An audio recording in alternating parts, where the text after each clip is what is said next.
Bienvenue à tous pour cet après-midi où nous allons entendre nos artistes s'exprimer de la meilleure façon possible.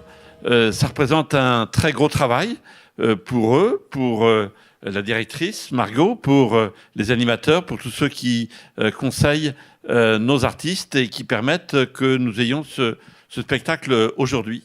Alors nous en avions eu un l'année dernière qui se passait dans les locaux de la résidence Sainte-Anne. Tout le monde avait été ému, enchanté par ces moments de bonheur qui sont aussi le résultat d'un long travail. Et cette année, nous avons pu bénéficier de cette salle du 106, qui est une vraie salle de spectacle. Et je crois que si on peut continuer, on va finir à l'Olympia. Alors, je vais laisser la parole à Margot Gaillard, qui a elle, pris l'initiative de cette opération depuis maintenant 2 ans. Et puis, je voulais la féliciter tout le monde et souhaiter la bienvenue à chacun.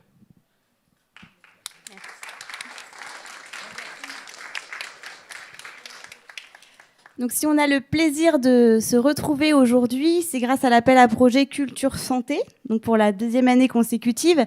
Donc, j'en profite tout de suite pour remercier nos partenaires financiers, la DRAC de Normandie, l'ARS de Normandie, le département de Seine-Maritime et la région de Normandie. C'est grâce à eux aujourd'hui qu'on a le plaisir de renouveler cette expérience. Cette année, les choses ont été enrichies, c'est-à-dire que l'année dernière, on était accompagné par un artiste, Yannick Marais, mais aujourd'hui, on a 2 artistes supplémentaires qui ont pu encadrer pendant plusieurs mois nos résidents. Donc Yann Berthelot et André Pesquet. Il y a eu donc des ateliers de percussion, de chant et de comédie pendant plusieurs mois, comme je vous le disais, et ce qui donne aujourd'hui un résultat. Alors, je le connais pas parce que je me suis dit, je vais garder la surprise jusqu'au bout, jusqu'à aujourd'hui. Donc, j'ai pas du tout suivi les répétitions, mais en tout cas, normalement, si je me trompe pas, aujourd'hui, on va assister à une comédie musicale sur le thème du voyage. Donc je vous remercie déjà d'être venus, et puis je remercie toutes les personnes qui ont participé de près comme de loin à l'organisation de cet événement, et merci au 106 de nous accueillir aujourd'hui. Voilà, je vous souhaite un bon spectacle.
Vacances.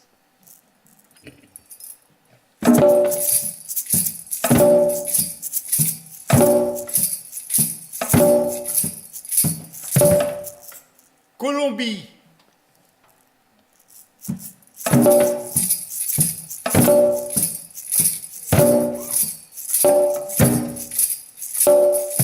Davout.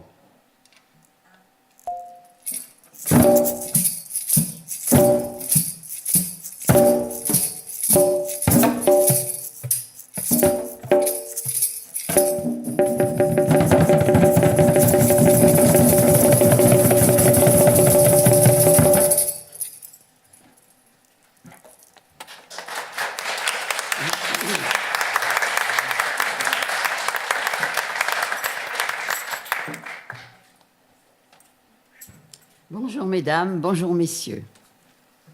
La troupe des Intrépides de Sainte-Anne et des Faïenciers est heureuse de vous présenter une très jolie comédie musicale. Ne vous attendez pas à voir Notre-Dame de Paris, Sarmania, ni même Abba. Non, non, non, non. Mais ce sera beaucoup mieux. Laissez vos mouchoirs dans vos poches, vous ne pleurerez pas. Ou plus dire, si, sortez-les. Vous allez peut-être pleurer de rire. Si vous êtes avec nous cet après-midi, pour rire, c'est pour vous amuser, chanter et partager nos joies. Mais surtout, partager nos voyages. Et je ne vous parle pas de Tunisie, Sénégal, Canaries. Non, ça, c'est les vacances scolaires, la fin des cours. Non, non.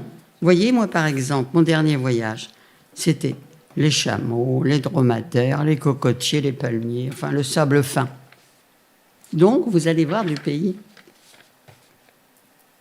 Des régions inconnues que vous aurez du mal à retrouver sur la map monde.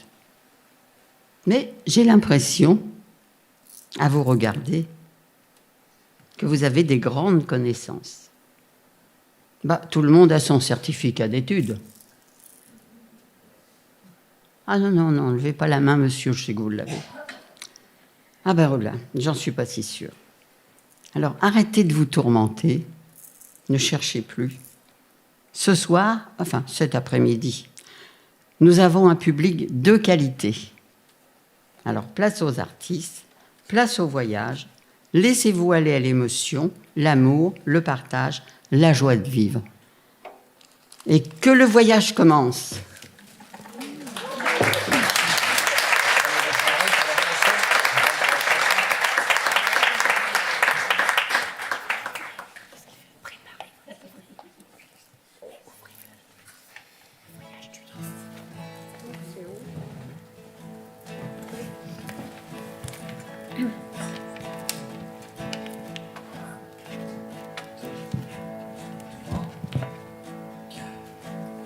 J'ai pris mon vélo, mon vieux sac à dos, puis j'ai pédalé jusqu'au vieux chalet. Il fait si beau, il fait si beau là-haut.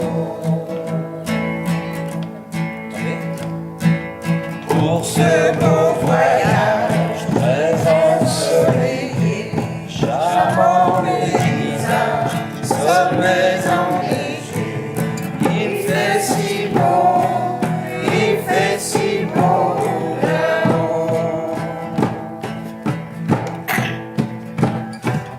Heureux qui comme Ulysse partait d'un beau voyage,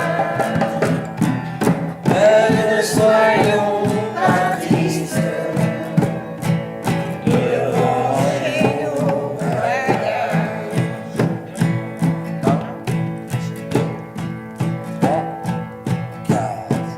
Dans les herbes hautes, je me ressourçais à chaque ligne. Le décor changeait, il faisait beau là-haut. Derrière un nuage, au contour doré, le soleil se cache, il nous a quittés.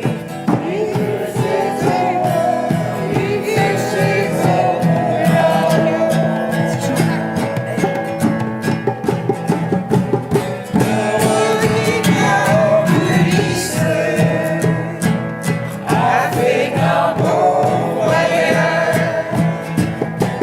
mais ne soyons pas tristes de ranger nos bagages.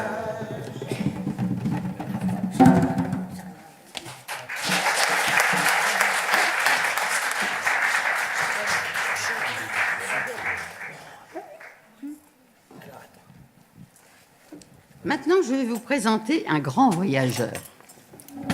Quand il raconte son récit, nous buvons ses paroles. Il aime être avec nous et nous, on aime être avec lui. Patrick.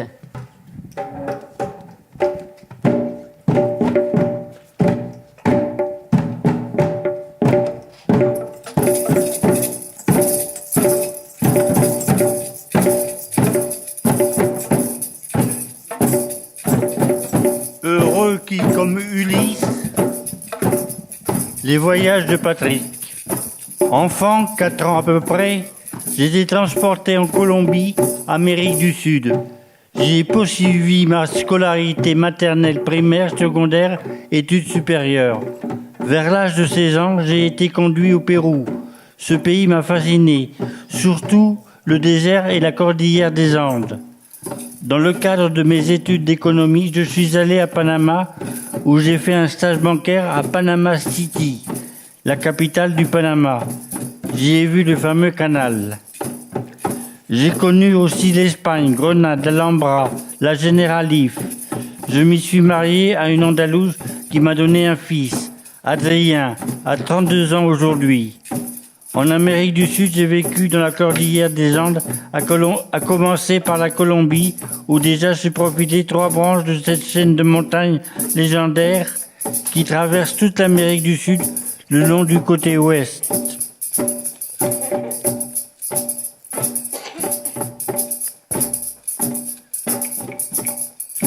Le Pérou est aussi traversé par la cordillère des Andes. Au Pérou, j'ai gravi une altitude de 4200 mètres. Il s'agissait des mines de Huaron, des mines gérées par des Français à l'époque. Je pense qu'elles ont été nationalisées par l'État péruvien depuis.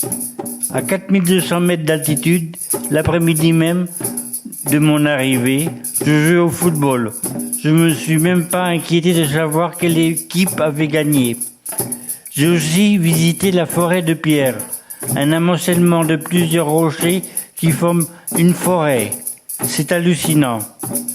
Je n'ai pas visité les villes Incas de Cusco et Machu Picchu, car mon père m'avait demandé d'y aller, soit de rester avec mes amis. Au risque de vous décevoir, j'ai décidé de rester avec mes amis. Je n'ai donc pas eu à prendre l'avion, car pour ce vol d'atterrissage et le décollage sont très dangereux. Mais j'ai visité Cusco et Machu Picchu à la télévision. Je n'ai pas eu à prendre l'avion. Ouf! Au Pérou, toujours j'ai connu le désert qui jonche la cordillère des Andes. Le désert d'Atacama au Chili. Au Pérou, il ne porte pas de nom. On y voit des vestiges comme des céramiques, des tombes de civilisation pré-inca dans lesquelles il y avait des masques mortuaires et enveloppés dans de beaux tissus. Mes parents prospectaient ces tombes et collectionnaient des poteries, tissus et autres masques mortuaires qu'ils ont ramenés en France. Heureux qui, comme Ulysse, a fait un beau voyage.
Marie-France, une perle.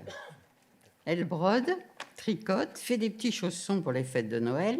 C'est une poétesse. Elle nous raconte son village, son école, le château, le garde champêtre et le maréchal Ferrand.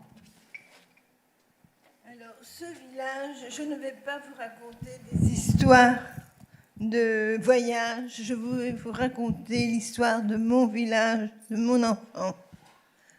La forge toujours prête à faire son travail. C'est le maréchal Ferrand qui s'occupait des chevaux, qui était à l'époque le tracteur. Tous les enfants, nous avions le droit d'aller le voir, sauf les jours de pluie et d'orage. Le château, il n'était pas très loin de la forge, mais nous n'avions pas le droit d'aller y jouer. Il y avait cependant une superbe chapelle au 2e étage, mais il y avait aussi les oubliettes. Le garde champêtre, qui était le représentant de la loi, il avisait la population avec un tambour, avis à la population, et il était un personnage pittoresque. L'école. Nous avions 2 classes. Nous étions une classe rurale. Il y avait une classe pour les grands qui allait jusqu'au certificat d'études et une classe pour les petits. Le maître d'école était également le secrétaire de mairie. Il n'y avait ni cantine ni maternelle, mais il y avait les punitions. Alors, le bonnet d'âne, que tout le monde connaît, et la pancarte dans le dos en faisant les tours de cour. Mais il est 16h30, l'école finie, les enfants s'éparpillent en chantant et en riant. Moi aussi, je vais fermer mon cahier, mais je ne verrai mon village qu'avec mes yeux d'enfant.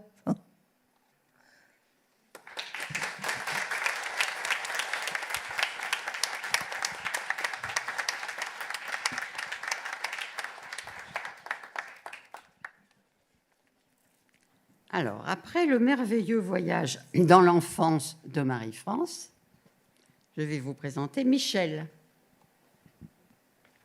Très souvent dans la Lune, ou plutôt non à Dieppe. Grand connaisseur des crustacés et amoureux de sa ville. Mais il connaît aussi très bien la montagne. Vous allez vous en rendre compte. Michel. Béatrice et moi sommes allés en voyage à Six, faire à cheval en Haute-Savoie. Béatrice attendait notre premier enfant. Sa sœur était aux petits soins pour elle. Nous logions dans un centre de colonie de vacances dont la belle-sœur était directrice. Pendant notre séjour à Salvagny, il y a eu une journée de repos pour les moniteurs. Ces derniers avaient alors eu l'idée de monter pendant ce jour de congé au sommet du Buet, un mont de 3000 mètres qui domine Salvagny. J'ai alors décidé de les accompagner. Nous sommes partis le soir pour aller manger et dormir au chalet du Buet. C'était la première étape, plutôt facile jusque-là. Je me souviens, alors que la nuit s'étalait sur notre joyeuse troupe, nous sommes allés faire des signaux lumineux à la colonie qui se trouvait à 800 mètres en bas, en aval. Puis, au petit matin, Ce fut le départ. C'est curieux, un départ. Nous croisons un guide accompagnant un autre groupe. Le soleil vient de nous éclairer peu à peu. Cette fois, c'est parti.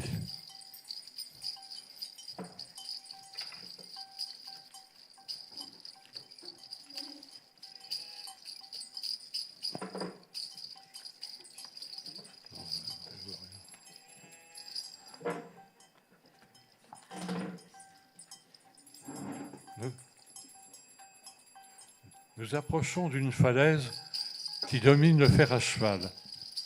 Nous devons contourner un bloc de pierre, ça se corse, car la vue est belle, mais vertigineuse. Ensuite, nous passons par une partie de gazon en pente. J'ai l'impression de marcher sur le toit d'une maison. Nous arrivons sur une sorte de plateau. Ouf. Devant nous, un pierrier. Il va nous falloir le grimper en évitant de mettre des cailloux dans les chaussures. Et une fois passé le pierrier, un nouveau plateau, plus petit celui-là, un petit palier, dirons-nous. Il nous faut continuer la route vers le sommet du buet, en empruntant le long d'une paroi un chemin composé d'un replat et en s'aidant d'un câble fixé à la paroi afin d'éviter la chute. C'est à ce moment qu'une question me taraude. Nous devions être à environ 2900 mètres d'altitude. Est-il prudent de continuer ? Soit je reste sur ce petit plateau, soit je continue à jouer les frisons roches. Nous attendions notre premier enfant. J'ai donc opté pour la première option. Je décidai de laisser partir la troupe d'alpinistes et de les attendre sagement. Je suis resté au même endroit de 9h du matin à 15h. Autant vous dire que j'ai eu le temps de méditer.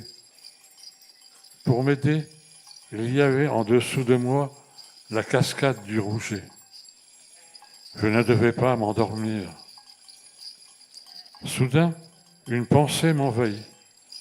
Et s'il m'oubliait ? Que faire tout seul ? Je me rappelle m'être dit alors que tout seul, l'homme n'est rien. L'homme est fait pour vivre avec les autres. Que faire ? Se tourner vers Dieu ? Je préférais méditer. J'étais content de voir la troupe revenir. Enfin seulement 2 des moniteurs, car les autres étaient restés au sommet après avoir essuyé un violent orage. Nous attaquons la descente. J'avais mal compris un conseil d'un des alpinistes qui m'avait dit de boire de l'eau. Après réflexion, je pense qu'il m'avait dit de ne pas boire. À la fin de la descente, j'étais soulagé, mais complètement déshydraté. L'un de mes 2 accompagnateurs alla chercher des fruits. Ce fut les meilleurs fruits de toute ma vie.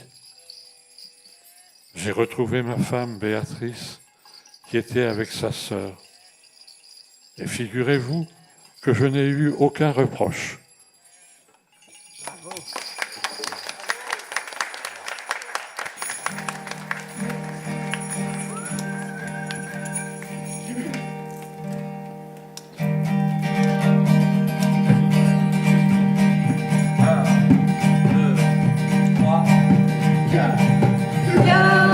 Viens sur la montagne, tout près du ciel, c'est ma maison.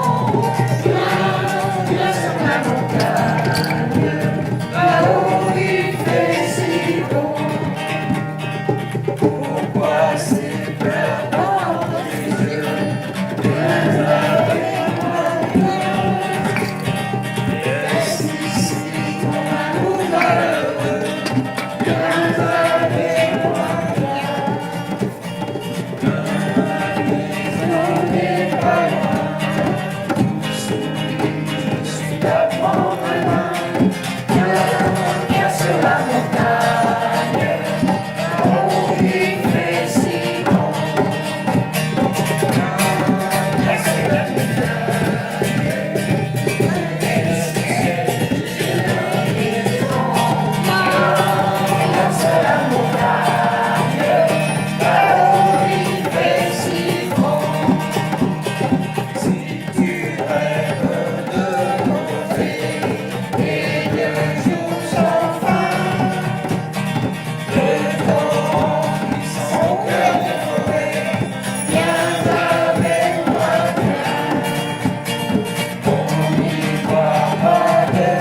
vacances, avec tout mon monde, les enfants, le mari, plus le ménate.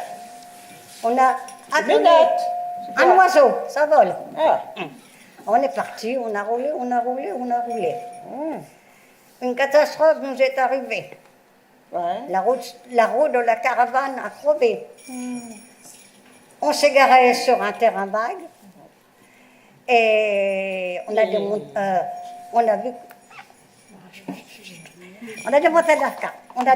la roue de la caravane et je ne sais plus. C'est mon histoire. Vous étiez arrivé? Vous étiez On arrivé? n'était pas arrivé puisqu'on était sur le terrain vague. Elle n'a pas de roue de secours, évidemment. Alors on démonte la roue de la caravane. Et là, on ne savait pas pour un garage. Voilà un monsieur qui passe. Il nous dit, que vous arrive-t-il? On lui explique. Il dit au chauffeur, prends ta voiture, je t'emmène au garage. Ils vont réparer la roue de la caravane. Vous alliez où? En vacances. Et puis nous, on attend là, pas très rassurés, parce que c'était désert, il y avait plein de mouches.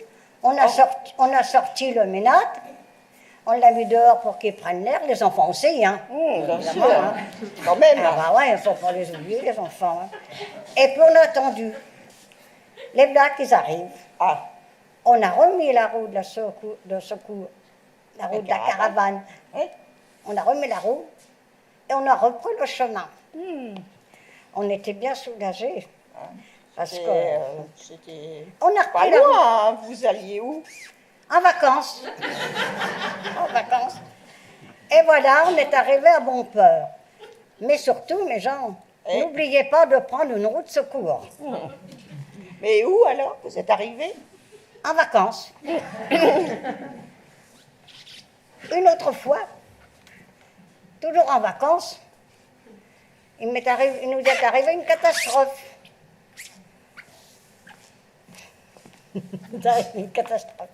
Alors, c'était un matin. Je me lève pour déjeuner tranquille. Surprise, plus d'oiseaux dans la cage. Il était dans l'auvent, il l'avait laissé dans l'auvent le soir pour qu'il dorme. Plus d'oiseaux dans la cage. Je vais dans la caravane, j'ai mon mari, il n'y a plus d'oiseaux, Timax n'est plus là. Je dis, ça ne va pas, qu'il me fait bon. Il vient quand même, on appelle Timax, pas de réponse. Et moi, d'un seul coup, je me baisse, je regarde en dessous de la caravane, et il y avait Timax, bien soulagé de retrouver mon oiseau. On l'a remis dans sa cage, et toujours le soir, on le remettait dans la caravane avec nous. Et une autre fois, alors là, toujours en vacances, on allait l'après-midi visiter quelque chose, je ne me rappelle plus quoi, et on se prépare, et je mets le ménade dans l'auvent, devant la fenêtre de l'auvent, j'ouvre les côtés pour qu'il respire, je ferme la porte de l'auvent, et nous voilà partis. Et puis... partie, Jocelyne. Et puis... Allô? Et puis, nous voilà partis. On est revenus le soir, évidemment. Quelle surprise, j'ai trouvé mon oiseau. Il était presque mort. Hein. Alors, je sors l'oiseau, je lui donne de l'eau, tout ça. Et puis, voyant qu'il ne me revenait pas à lui, je lui donne un quart d'aspirine, toutes les heures à peu près. Et puis l'oiseau, il a repris son bon sens, il a revolé tout ça dans sa cage. Et toujours le soir, je le mettais dans la caravane.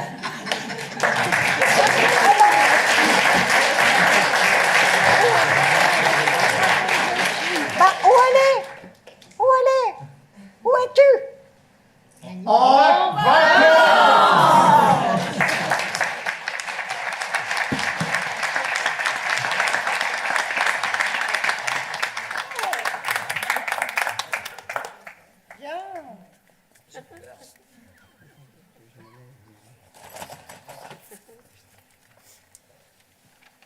Et maintenant, je vous présente Alain.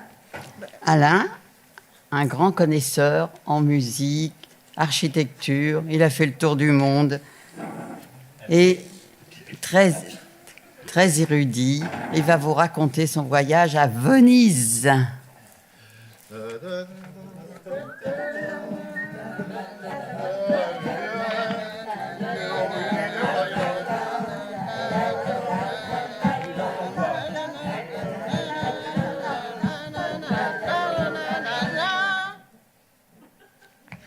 Maestro, musique. Buongiorno. Un voyage en Italie. J'espère l'an prochain vous le faire voyage en France. Je voulais vous remercier de nous aider, assez dépouillés nous sommes, de pouvoir vous parler à travers un spectacle. Je vous remercie, messieurs, dames. Donatello vous présente en exclusivité un voyage en Italie, immédiat boarding. Le train bleu vous accueille, Parigi-Venezia. Vous passerez par Brigue, village frontalier, et Aoste, village de l'âme italienne. Vous descendez la plaine du Pô qui vous conduit à la Stazione Santa Lucia. Un vaporetto vous attend sur le Grand Canal. Une visite de sa Sérénissime s'impose. Casa d'Oro, Ponte Vecchio, la Fenice. Vous découvrez la Salute Dogana, grenier à sel à la Mama. Vous arrivez à une œuvre majeure de M. Palladio, architecte de Madame Italienne, Saint-Giorgio di Maggiore. Vous retournez à peine la délicieuse Piazza San Marco, vous fait lire le Palais des Doges, une inversion en architecture. Au Café Florian, un expresso vous est servi, chose sucrée. La lagune, chose sucrée. La lagune fut refusée en architecture à M. Palladio. Il lui fut attribué la Giudecca, un mouchoir de poche. Un ensemble de villas, Rotonda, Mazères et d'autres, en la plaine du Pô, et un ponte à Bassano di Grappa. Après ce petit voyage matinal, vous débarquez au Lido. Ciao ciao, arrivederci.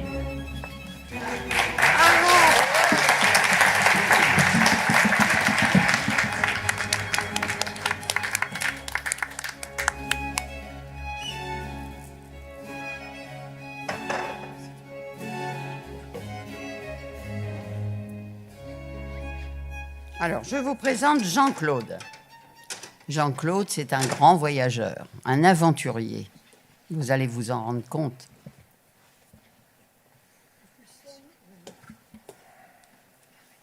Jean-Claude, c'est à toi. Oui, oui. T'as mis ta belle chemise, mais il faut qu'on la voie. Hein. Tu vas pas rester assis. Hein. La piste, c'est à toi, Jean-Claude. C'est un danseur. Puisque nous évoquons les voyages, eh ben on va parler d'un grand voyageur. Il faut que je regarde le micro que Yann m'a dit. À côté de lui, Marco Polo, Thomas Pesquet, Paul-Émile Victor, Jean-Louis Etienne. Eh ben non, ce sont des pantouflards, messieurs, dames. Jean-Claude, c'est de toi que je parle, hein? Hein, Jean-Claude? Il est trop timide pour parler de lui. Alors moi, je vais le faire à sa place. Sachez, mesdames et messieurs, je m'adresse à vous, que Jean-Claude a gravi le Kilimandjaro à main nue, sans assistance et avec des tongs. Alors, Kilimandjaro, ceux qui l'ont gravi, c'est pas comme ça, c'est comme ça. Ben non, j'ai jamais retrouvé les tongs. Et après, Jean-Claude, eh ben, il a dansé la valse avec une danseuse étoile. Je me doutais bien que c'était pas avec un pot de fleurs. Hein. Autour du lac Titicaca. J'essaye de bien prononcer parce que il faut pas que je bafouille. Jean-Claude a été menus de reveux à Rio. Et Jean-Claude a traversé l'océan Atlantique pour aller à la nage parce qu'il ne sait pas nager. Alors, je pense, moi, dans ma petite tête, il a dû le faire en pédalo. Et Jean-Claude a chassé le vampire en Transylvanie. Oui, messieurs, dames. Si vous voyez où c'est la Transylvanie, moi je sais pas, mais ça fait loin. Hein. En un mot, Daniel, c'est un aventurier. Les paroles, les paroles, les paroles, les paroles, les paroles, les paroles, les paroles, les paroles, les paroles, les paroles et toujours les paroles que tu sèmes au vent.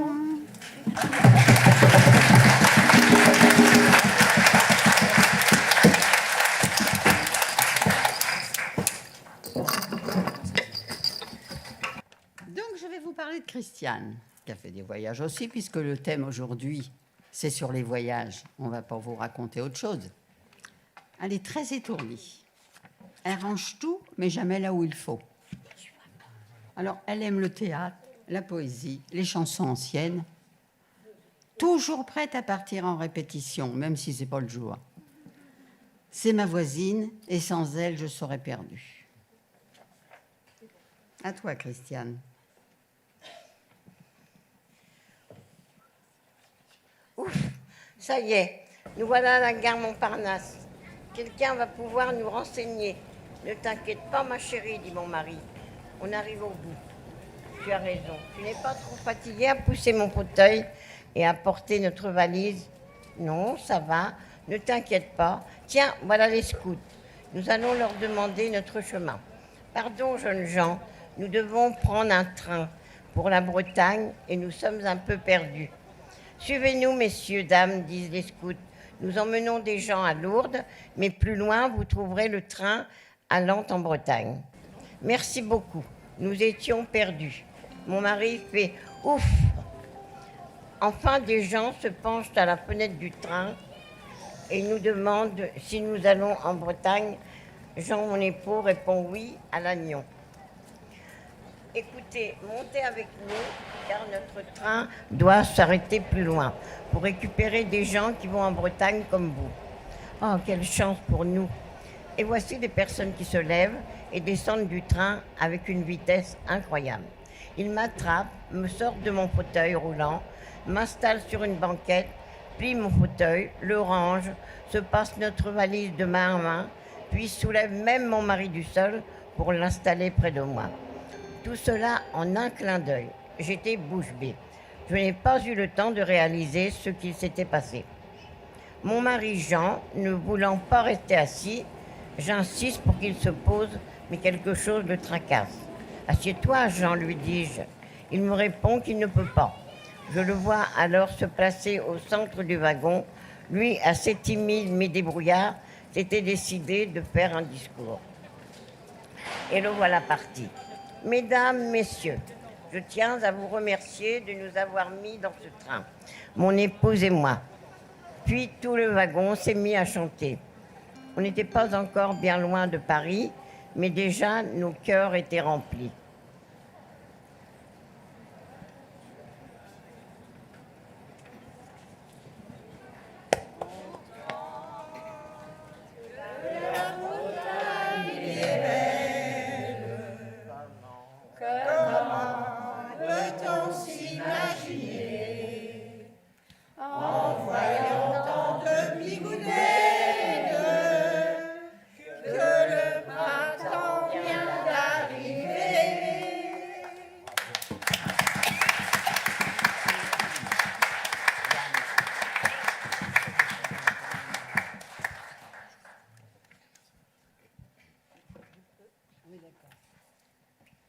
Je vais vous présenter Janine et Jocelyne qui ont fait leur sketch tout à l'heure et puis ils sont partis en vacances, mais où on ne saura jamais ça.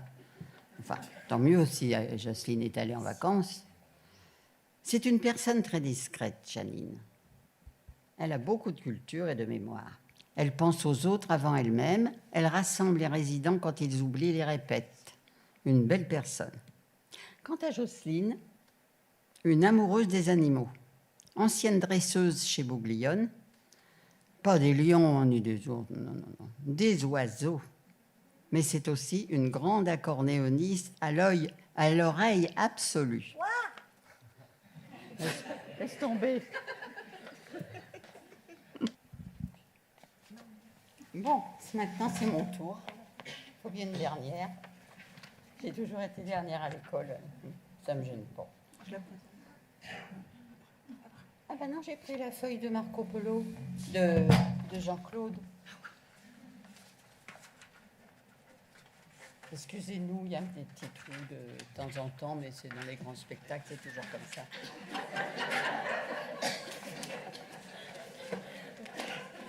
Non, pas là-dedans. Non. Faut que j'aille chez toi? Non, Bernard, pas là-dedans. Les autres. C'est où? Oh, faut que j'en me dérange, vous savez. Il n'a pas pitié de mon âge. Je l'ai donné à Christiane. Tu verras quand tu auras mon âge. C'est où? C'est toi qui as mélangé, hein. Il me manquait 5 minutes. Je commence à le connaître. Ouais, c'est vrai. Bon, où c'est que j'étais? Là ou là? Là. Après, je fasse de bêtises parce que je me ferais disputer. Ah ben moi aussi j'ai voyagé. D'ailleurs, je voyage toujours. Vous avez peut-être perçu, hein. Je ne suis pas en place. Faut pas croire que c'est parce qu'on est en EHPAD ou en RPA qu'on ne vit pas d'aventures extraordinaires. C'était il y a 2 ans. Je suis partie avec ma fille. Oui, il faut pas abuser non plus, hein. Et tant que je peux profiter de son argent, j'en profite. Bref, nous sommes arrivés à destination sans encombre. Mais très vite, nous avons compris qu'il allait falloir s'adapter. Nouvelle civilisation, nouvelle langue, climat relativement hostile, végétation mais incroyable. Un vrai dépaysement. 50 degrés à l'ombre. Ça vous situe à peu près où j'étais, hein. Nous avions loué une petite maison. Mais non, une hutte en paille. Comme ça, on avait de l'air qui passait de chaque côté. Mais ça s'est compliqué très vite. Il a bien fallu se nourrir et donc trouver un marché, des magasins. Là-dedans. Donc nous partions, ma fille et moi, en quête de nourriture. Nous avions un GPS. Mais nous ne sommes jamais parvenus à le régler dans notre langue. Alors, on se retrouve très vite sur des chemins de terre, face à des animaux incroyables. Yann, il m'avait mis improbable, mais je ne pouvais pas le prononcer. Alors, j'ai mis incroyable. Ça l'a peut-être contrarié, mais enfin non. En fait, il s'agissait d'habitants assez agressifs à notre égard. On a essayé de leur demander notre chemin, mais on n'a jamais réussi à comprendre ce qu'ils nous disaient. La langue, l'accent, enfin une autre planète. Bref, tout ça pour vous dire qu'on n'a jamais trouvé l'Intermarché de Beuzeville. Je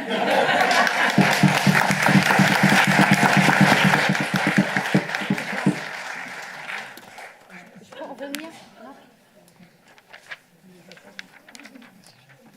Alors, je vous présente Brigitte. Elle n'osera jamais parler d'elle, alors je vais le faire à sa place. Brigitte, c'est le regard qui pétille, c'est l'œil qui sourit en permanence. Sa générosité n'a d'égal que sa vivacité. Quand elle n'est pas là, le ciel est gris. Peut-être parce qu'elle est notre rayon de soleil. Ah bah c'est gentil, hein?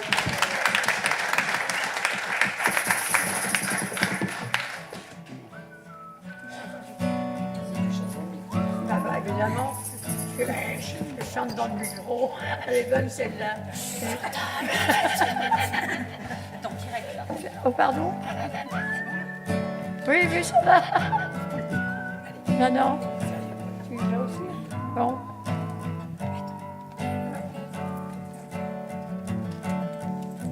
C'est un endroit qui ressemble à la Louisiane, à l'Italie. Il y a du linge étendu sur la terrasse et c'est joli.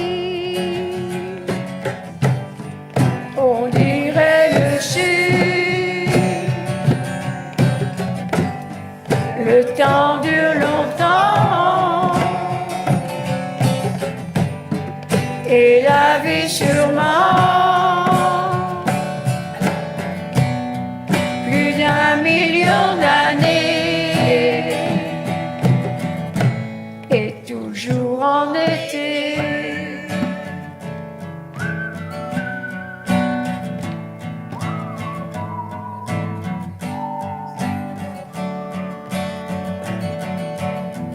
Il y a plein d'enfants qui se roulent sur la pelouse. Il y a plein de chiens. Une tortue, des poissons rouges. Il ne manque rien. On dirait le sud.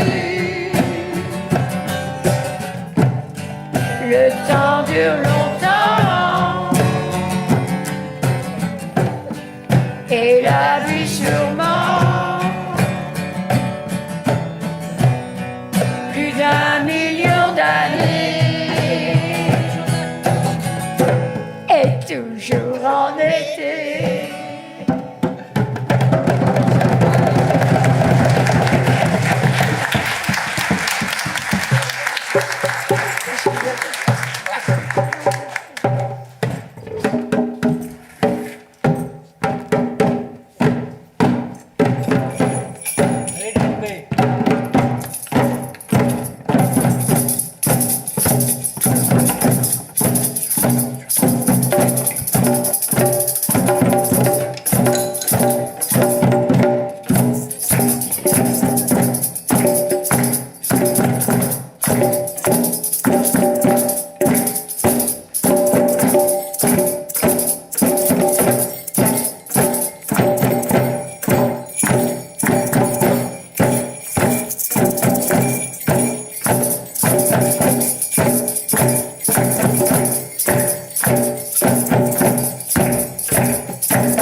Je veux saluer en avant le comité.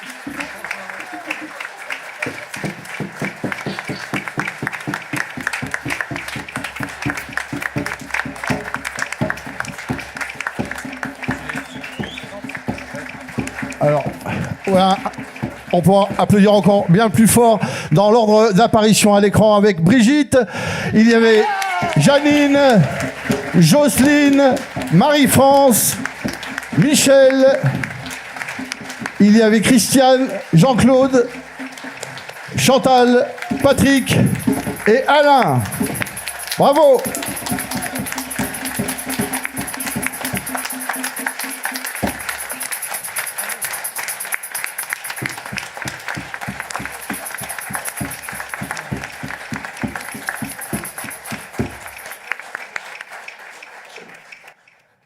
Alors, il y avait aussi, pour préparer tout ce spectacle, Sylviane, voilà. Mélanie, Olive, Chafi, Christelle, quelque part là-bas, Rachid, merci pour tout, Rachid là-bas, Hélène et Margot de la RPA des Faïenciers et Margot Gaillard. Merci infiniment. Merci Nathalie. Merci Mickey à la lumière et merci Robin au son. Bravo, bravo à tous. Yann, André.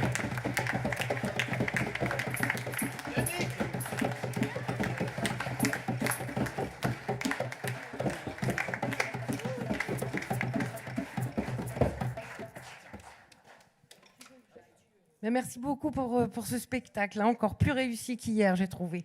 Et ben moi, je voulais juste dire un petit mot, déjà pour remercier les artistes qui, toute cette année, ont participé à ce projet. Donc, des artistes que vous connaissez peut-être déjà pour les avoir vus sur scène. Donc, Yannick, qui fait partie de la Maison Tellier, je ne sais pas si vous connaissez. Et aussi... André Pasquet, qui fait partie de beaucoup de groupes. Je ne voudrais pas tous les nommer parce que sinon je vais vexer certains. Et puis cette année, donc un comédien. C'est vrai que nous, au 106, on a plutôt tendance à embaucher des musiciens. Mais voilà, donc Yann, voilà, bah, tu vois, on ne l'est plus. Hein. Voilà, donc Yann Berthelot, qui lui fait partie de la compagnie Acide Caustique. Donc un grand merci.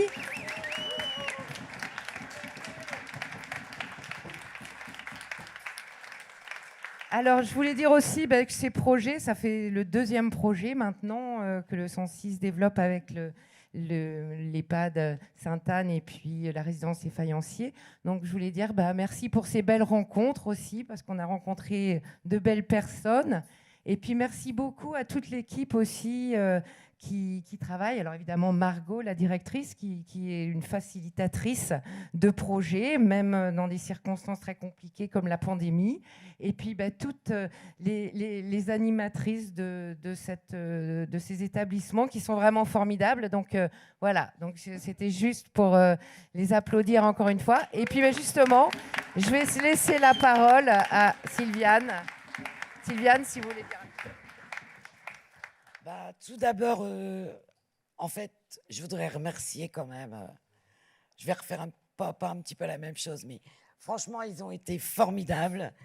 Ils ont été formidables.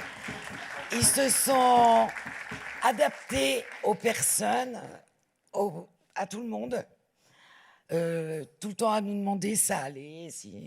Franchement, ils sont géniaux. Géniaux.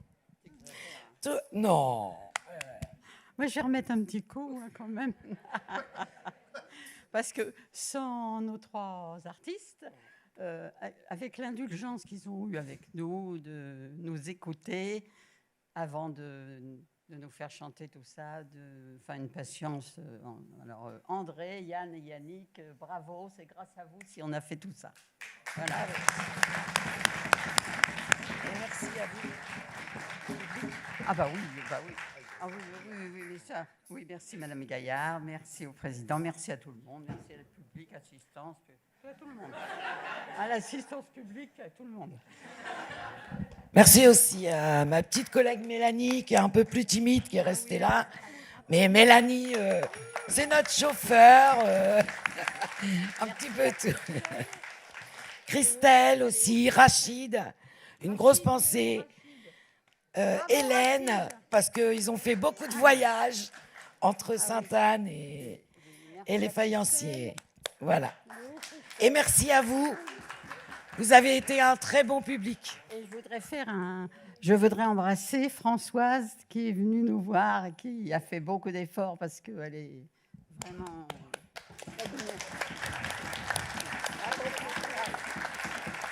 Et je voulais juste dire un petit mot à Madame Godard, qui est là.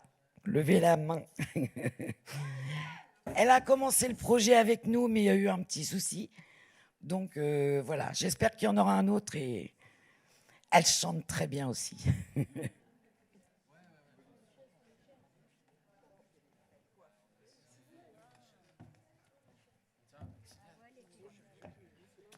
On peut applaudir Réjeanne qui vient.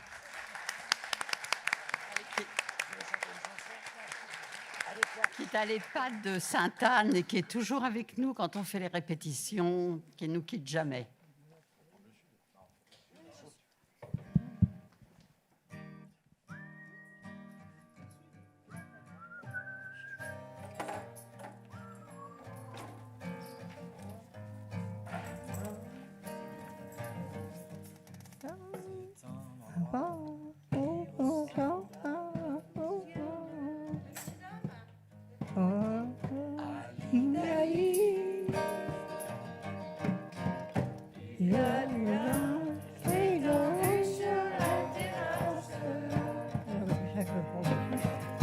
C'est joli,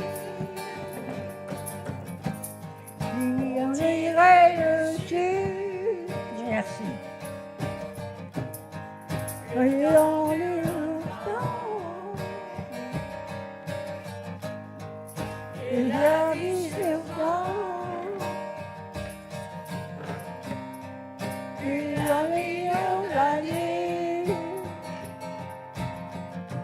et les jours en été.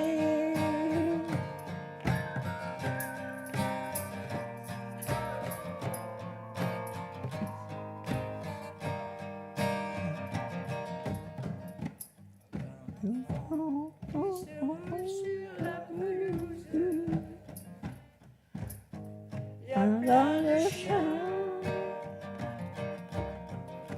il y a un chien porté des poissons rouges. Et on manque rien. On irait dessus. Le temps de longtemps. Et la vie se prend. Plus d'un million d'années. Et toujours en été.